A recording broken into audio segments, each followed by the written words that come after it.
The first Berserker Khazan combat system has a little bit more, or actually quite a lot more depthness to the combat system than what I originally thought that it had.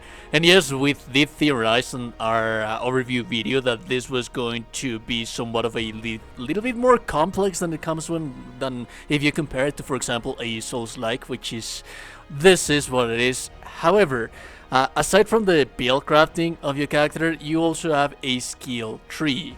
The skill tree is divided in between dual wield, greatsword, and spears.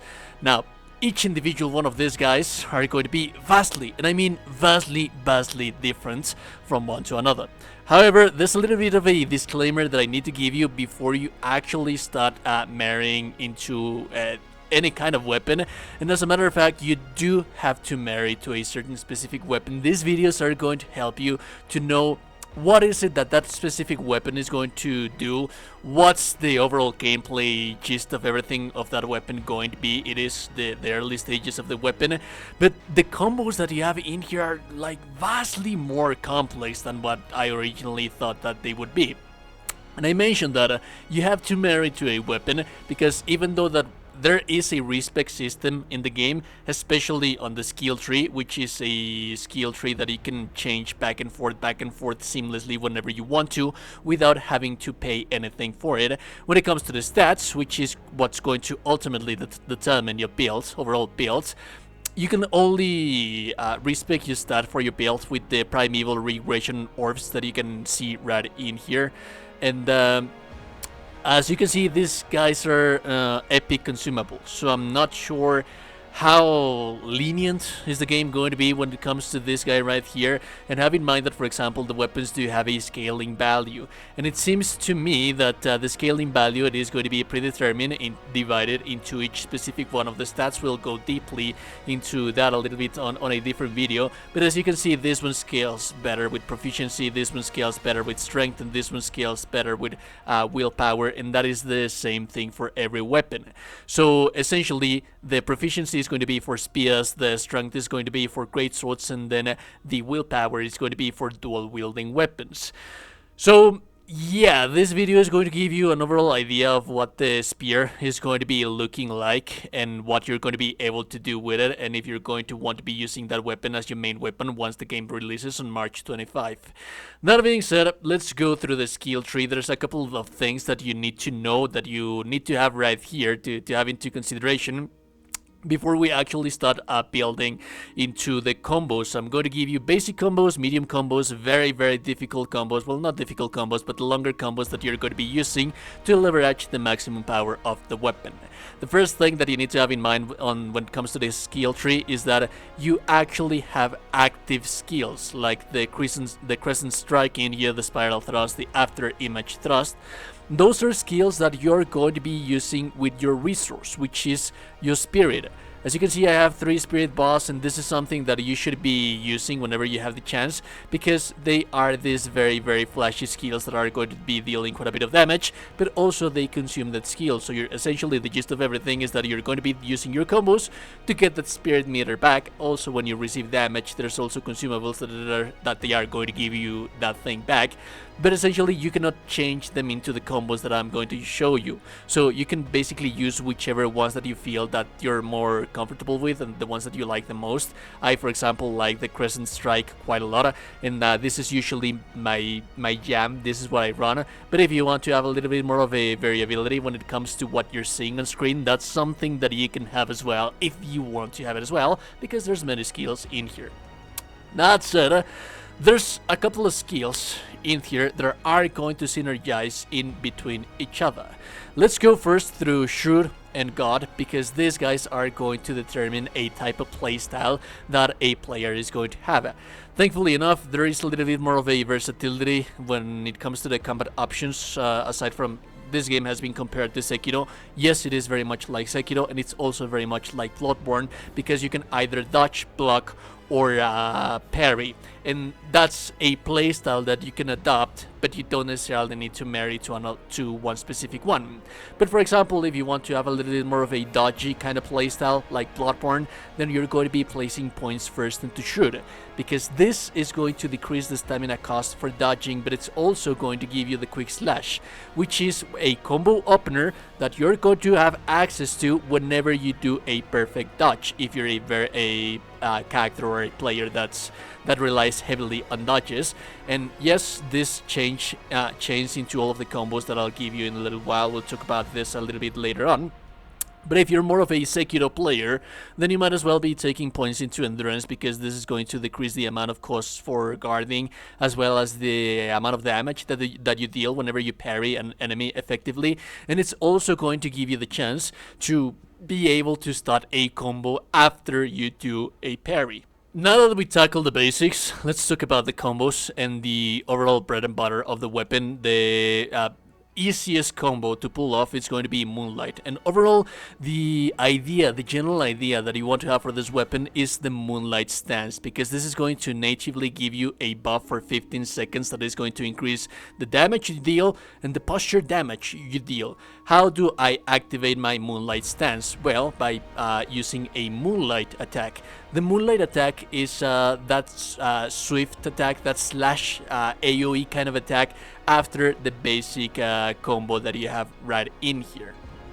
But you do need to have the Moonlight and also the Moonlight stance. Now on the Moonlight, you will see that it reads the third attack of a swift attack becomes a slash attack. That is a Moonlight. Every time that you do a Moonlight, you're going to enter into Moonlight stance. That is going to increase your damage because it's going to create after images of you, but it's also going to deal more posture damage.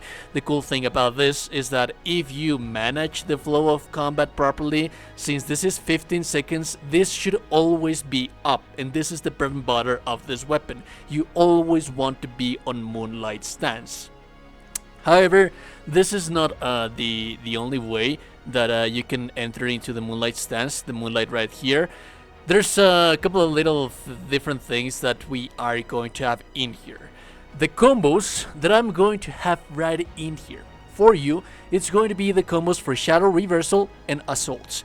And have in mind that the Shadow Reversal and Assault, these are the guys that are going to be following every single combo that we are going to be doing, but you can only use one, and they have pros and cons that we'll discuss later on. But as you can see, if I decide to place a point in here, and it's going to want for me to select what is my active skill at that time.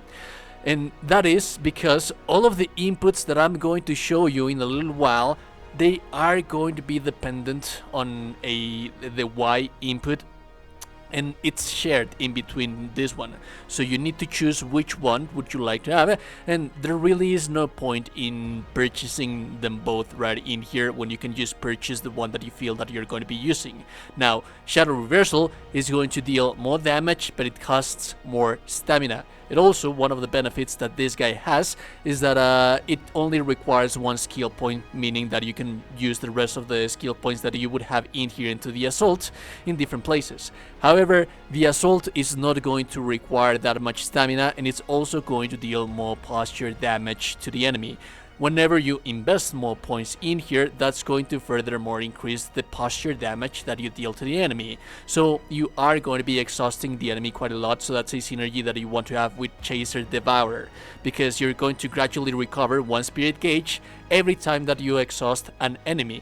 But not only that, there's also the Chaser, which temporarily decreases the stamina cost for attacks when an enemy becomes exhausted. Remember that as soon as you get the prompt to do the visceral attack, you don't necessarily have to. You can use that time to punish the enemy. And some of the combos that I'm going to show you right now are going to necessarily need to be made in that kind of situation, because some of them are fast, some of them are not, and some of them are very damaging, but they do require a huge window of opportunity before you actually perform them, or for you to be staggering the enemy. So let's start with the basics. I'm going to be giving you as well the skills that you are going to need as a synergy for this to work. And the most basic one is going to be the points that you're going to need into Moonlight Stance, and that's everything you need, as well as, of course, the obvious either Shadow Reversal or Assault. And for both of the combos, the input, it's very simple. You press X, X, X, followed by a Y. That is going to, at the third X input, that's when you're going to enter into the Moonlight Stance. And then the Y combo, it's going to give you more stagger, more damage, more stagger damage, depending on whether you have Shadow Reversal or you have Assault.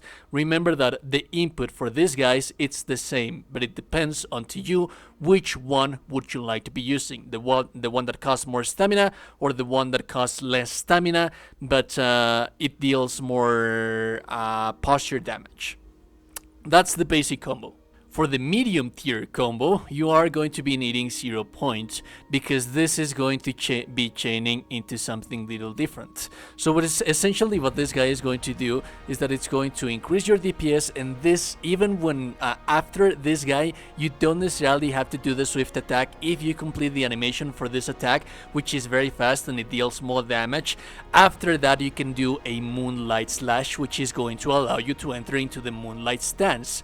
But to get to the 0 point, we actually need to prepare it. So we need to start our combo a little bit differently. It's going to be a longer combo, but it is also going to be dealing more damage. So the input that you're going to have it's Y, X, X for the after 0 point chain, and then Y, which is going to be either the Assault or the Shadow Reversal. Remember, the one that you would want to have, it's the one that you're going to be using, but here you want to be lenient as well with your stamina and your build, because this is where the Shadow Reversal starts being a little bit more heavy when it comes to your stamina, so that's a concession that you need to make. Now, the final combo, and the one that is going to be the most powerful of them all, but also it requires for you to be able to look for those windows of opportunity, is going to need Moonlight Stance, 0 points, and then Shadow Cleave. What Shadow Cleave essentially is going to do, it's just going to increase your DPS by increasing the damage that you deal with your third successful potent blow, meaning the heavy attack. So now our combo is going to change. However, in some instances, in some cases, this is not going to be viable. This is not going to work with Shadow Reversal, because as you can see with the gameplay footage that I will have for you, you're not going to have enough stamina. So essentially it's Y, Y, Y, X, X, Y.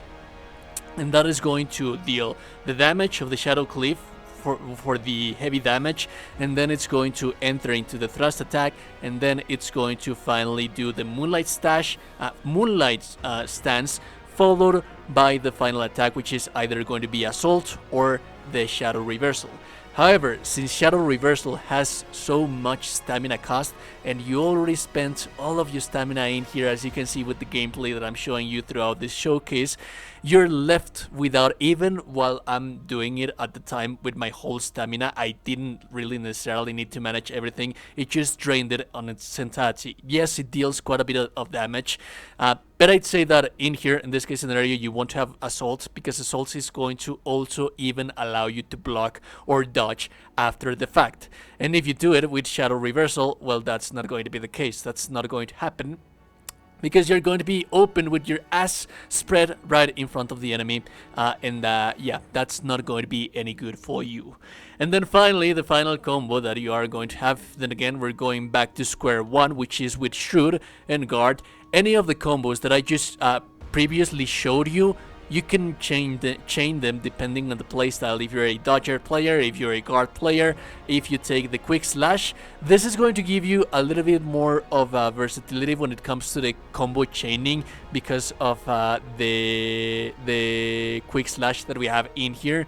Because you can either follow with your X or a Y, so you can use a quick slash followed by the medium attack that I just showed you at the beginning of the video, or you can follow with the medium or long combo that I just showed you. So it's up to you. Now, on the other hand, if you are a guard kind of player, the only way that you're going to be able to follow up the Rod Smite that you have right in here is with the basic attack combo, which is, I mean, it's not that bad, but it's also not that as damaging as the one for dodging. So yeah, there's a little bit of a inconsistency when it comes to the versatility of the combos that you're going to be able to have with your regular guard in here. But yeah, that's essentially how the weapon works as a base. It's very powerful, it deals tremendous amounts of damage because mainly of the after images. You're always on the moonlight stance, and the combo potential that you have in here, remember, as I just showed you, you have combos for every single situation that you want. You know an enemy that it has like it's very fast attacking, then do the light combo. The first beginner, you do the fastest combo that I showed you. You manage to exhaust an enemy, then you throw in the full combo that I showed you for the YYYXXY, which is going to deal just filthy amounts of damage and it's going to punish the enemy like a maniac, while at the same time you're also going to have the moonlight stance, which is just beautiful. It's gorgeous. This weapon, it's very, very powerful. Anyways, if you like the content, like and never super appreciate it. Nostalgia, you're a gorgeous and beautiful person. You're indeed a gorgeous and beautiful person. Subscribe to the channel. You're in the Discord. And a beautiful day. Goodbye.